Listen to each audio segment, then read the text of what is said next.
Producer Arvind గారు మాట్లాడదాం. Sir, ప్రధానంగా చూస్తే ఈ మూవీ ఉద్దేశం ఒక మెసేజ్ ఓరియంటెడ్, అంటే ఫ్యామిలీ ఎంటర్టైన్మెంట్ ఫస్ట్ సెకండరీ అంటే మెసేజ్ ఓరియంటెడ్ ఇటువంటి సినిమాలు వచ్చిన నేపథ్యంలో ఇది చాలా ఒక బిగ్గెస్ట్ స్టెప్ అనుకోవచ్చు. సో చాలా వరకు కూడా ఇటు చిన్న సినిమాలు అయినప్పటికీ ఆ బిగ్గెస్ట్ హిట్ అయిన నేపథ్యం ఉంది. అలాగే పెద్ద సినిమాలు అయినప్పటికీ కథలు సరిగ్గా లేకపోతే అట్టర్ ఫ్లాప్ అయిన కూడా చాలా వరకు చూసాం. మీరు ఇటువంటి ఒక స్టెప్ నేపథ్యంలో దీని ప్రొడక్షన్ నేపథ్యంలో ఎంచుకోవడానికి బలమైన కారణం ఏంటి అసలు? నేను ప్రధానంగా నమ్మింది ఏంటంటే మధుదీప్ అనే తను సినిమాలు ఎక్కడ నేర్చుకొని రాలేదు, సినిమాలు చూసి వచ్చాడు. ఓకే, సినిమాలు చూసి వచ్చాడు. తను మాట్లాడే ప్రతి దాంట్లో కూడా ఒక ఆటో నడుపుకునే అతని దగ్గర నుంచి పైన ఉండే ప్రతి ఒక్కరూ కూడా నా సినిమాని ఎంజాయ్ చేయాలి అన్న విధంగానే తను తీసుకున్నాడు. ప్రధానంగా నేను చెప్పాలనుకుంటే మన ముందు ఏదో చిన్న చిన్న వాటినంటే మనం పెద్ద పెద్ద కష్టాలు అనుకుంటాం, కానీ నిజాయితీగా చెప్పాలంటే అందరికంటే మనకు తెలియని పెద్ద పెద్ద కష్టాలు ఉంటాయి. ఓకే, వాటిని మేము విశ్లేషిస్తూనే ప్రతి ఒక్కటి చాలా కామెడీ వేలో చెప్పాం.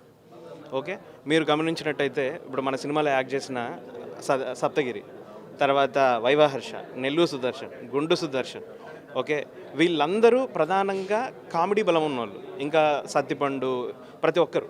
సో మా ధైర్యం ఏంటంటే ఎంటర్టైన్మెంట్ ఉన్న ఏ సినిమా ఆడకుండా పోలేదు. అట్ ది సేమ్ టైం ఖచ్చితంగా ఈ సినిమాని మీరు ఫస్ట్ ఒక వ్యక్తిలా మీరు ఒకరే వచ్చారనుకోండి, ఈ సినిమా మీకు ఒకలా అర్థమవుతుంది.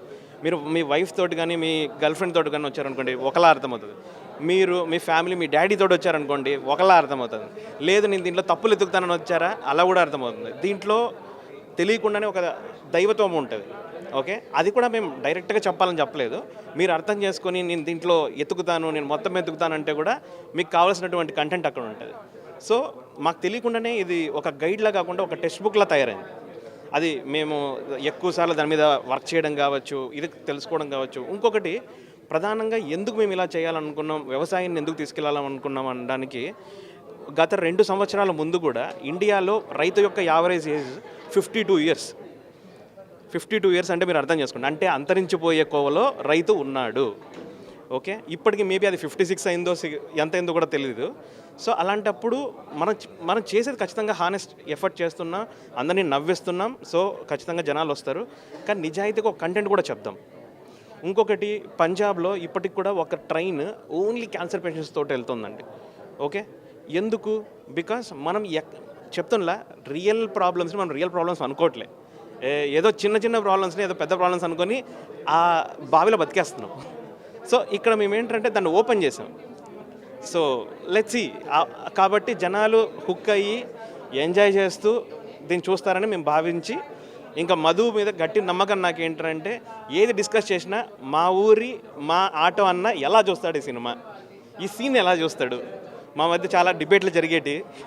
ఓకే, సో అలా మలుచుకుంటూ పోయామండి. ఇంకోటి, ఇప్పుడు ఈ చిన్న సినిమా అంటేనే మేము చేసుకున్న తర్వాత మళ్ళీ దానిపైన వర్క్ చేసుకుంటూ ఎంత టైం పడుతుందండి.